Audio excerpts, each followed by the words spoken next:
آخری دفعہ پڑھ کے آ رہے تھے، کیونکہ مجھے یاد پڑ رہا ہے کہ ٹھیلے والا شہزادہ میں پڑھا رہا تھا، پتہ نہیں پورا پڑھا دیا تھا یا نہیں، تو تھوڑا مجھے بتائیے کہ کیا وہ میں نے پورا پڑھا دیا ہے، اور اگر پڑھا دیا ہے تو پھر میں پرانا کوٹ شروعات کروں گا. تو مجھے ذرا یہ کائنڈلی میسج میں آ کے بتائیں کہ ہم آخری پڑھ کے آ رہے تھے. ٹھیک ہے.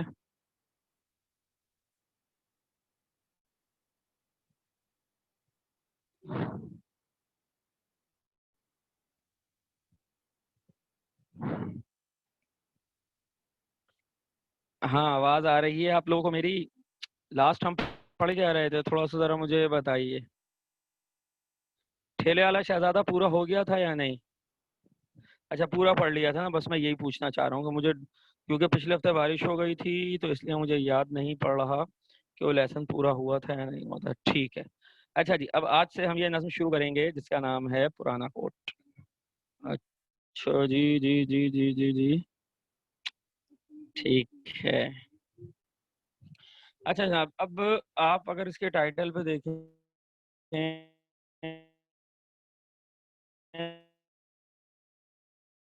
تو سید محمد جعفری شاعر، ٹھیک ہے. ایسی کچھ مزاج ایسا ہوتا ہے کہ جو اگر سامنے ہو تو اس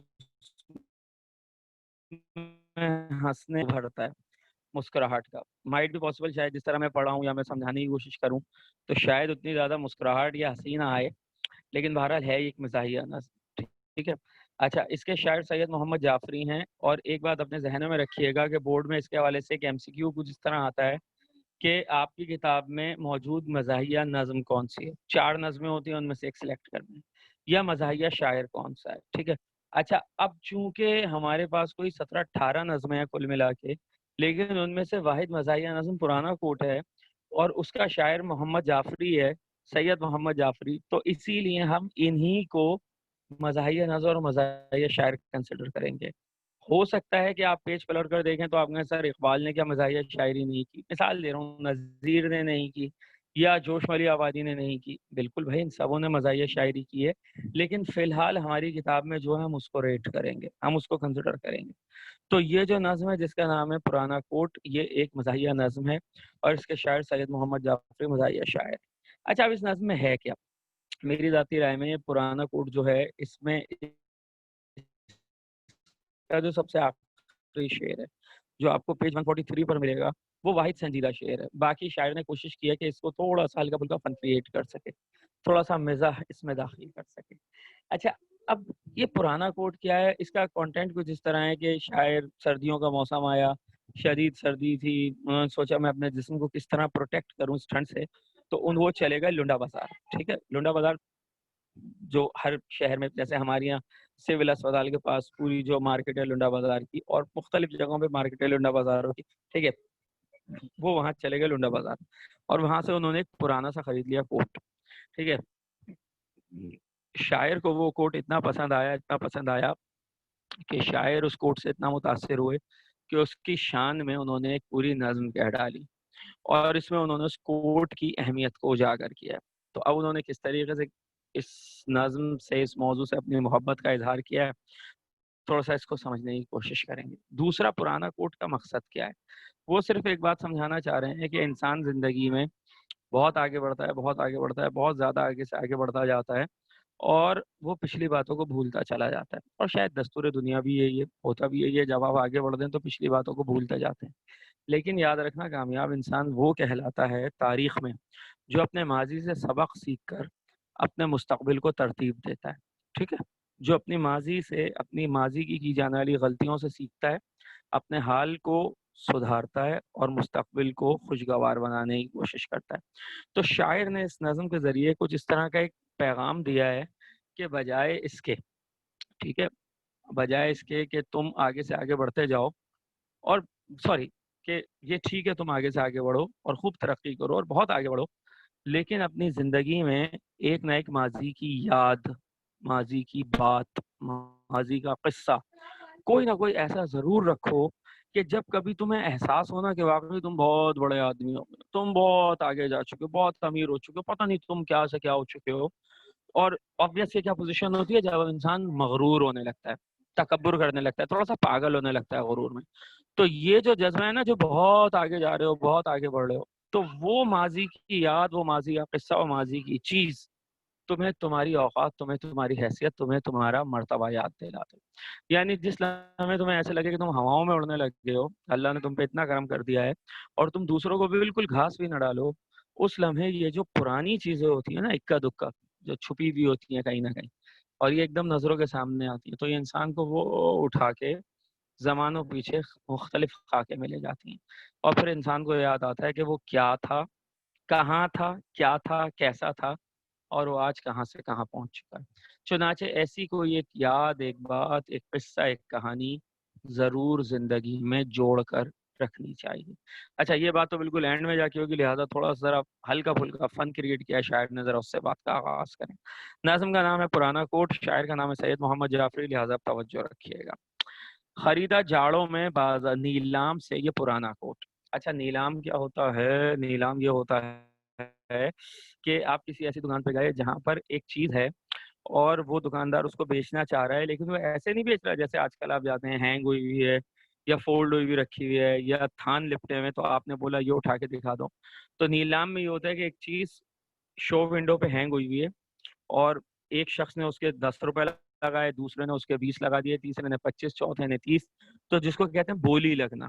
ٹھیک ہے, اور یہ والا کام نا صدر میں بہت سی دکانیں ہیں جہاں پر ہوتا ہے, ٹی وی, فریج اور اس طرح کی چیزیں بہت ساری نیلام میں بک رہی ہوتی ہیں.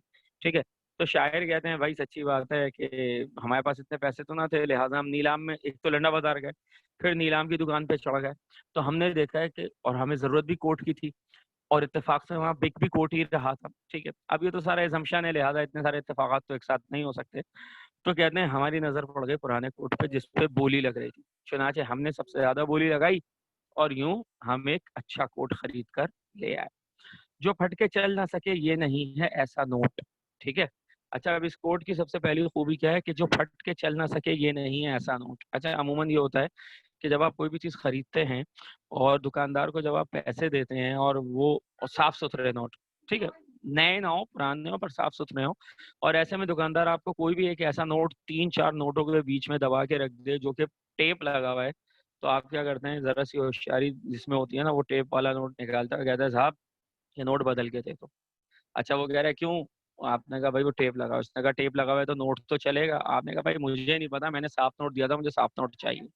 تو عموماً نوٹس یعنی کرنسی پیپر میں کیا ہوتا ہے کہ کبھی کبھی وہ اس بری طرح پھٹتے ہیں کہ وہ چلنے کے قابل ہی نہیں رہتے. تو شاعر یہ کہنا چاہتا ہے کہ نوٹ تو پھٹ کے عموماً چلنے کے قابل نہیں رہتے, یعنی یوز لیس ہو جاتے ہیں, لیکن یہ کوٹ پھٹا پرانا ہے پر ہے بڑا زبردست. یہ کوٹ پھٹا پرانا ہے, بھائی نیا تو ہے نہیں نا, نیلام میں تو پرانا ہی ملے گا, جگہ جگہ سے ہلکا ہلکا پھٹا ہوا ہے, پر ہے بہت زبردست اور ہے بہت ہی کام کا. ٹھیک ہے, تو نوٹ پھٹ کے نہیں چل سکتا, لیکن پھٹا ہوا کوٹ پہنا جا سکتا ہے. بنا ہے کوٹ یہ نیلام کی دکان کے لیے. اچھا, یہ تو شو ونڈو, نیلام کی دکان اس کو شو ونڈو کے لیے بنایا تھا. ٹھیک ہے, یہ تو ہم جیسے ہی کوئی عاشق مزاج تھا کوٹ کا, جو جس نے بولی لگوا دی اور خرید لیا. سلائے عام ہے یاران نقطہ دہاں کے لیے. سلائے عام, دعوت عام, اوپن انویٹیشن. سلائے عام, اذن عام, سب کو دعوت دی جا رہی ہے. کون لوگ؟ یاران نقطہ داں. لوگوں میں کون؟ یاران نقطہ دان, وہ لوگ جو بڑی گہری نظر رکھتے ہیں, بڑے عیب نکالتے ہیں, بڑے کیڑے نکالتے ہیں. جب میں اس کی چھوٹی سی مثال اس طرح دوں تم لوگوں کو, یہ ابھی پچھلے مہینے بقرعید گزری, اب اسپیشلی جو بوائز اس کلاس میں ہیں, تو جو ہوتا ہے نا یار, آپ گائے لینے گئے, 6-8-10 گھنٹے آپ نے لگا دیے, اور بڑی دھکے خواری کے بعد, منڈی میں مٹی کھانے کے بعد, اور بڑے بڑے بروکروں سے بات چیت کرنے کے بعد, ایک جانور آپ نے فرض کیجئے وہ ہر کوئی 1.5 لاکھ کا بولا تھا, آپ نے اسے 1,20,000 میں خرید لیا, اور مارکیٹ کے حساب سے واقعی آپ نے وہ سستا لے لیا اور زبردست اٹھا لیا. اب جناب عالی, جب آپ اسے گاڑی میں لدوا کے فخر سے سینہ چوڑا کر کے گلی میں لائے, گاڑی میں, اور گاڑی جب گلی میں رکی اور آپ نے جانور کو اتارا اور سب لوگ آئے, آپ نے پوچھا کتنے, آپ نے کہا 1,20,000. سب ہوشیار کیا. ایسے میں ایک دو ہوتے ہیں نا جن کو کیڑے نکالنے کا شوق ہوتا ہے, دیکھا کتنے کا لیا؟ 1,20,000. آپ نے تو خوشی سے چوڑے سینے سے بولے, اس نے کہا ہاں ٹھیک ہے, مہنگا لے لیا. اچھا, جب وہ کوئی اس طرح ہو جائے نا, مہنگا لے لیا, اور واقعی آپ نے چیز دھکوں کے بعد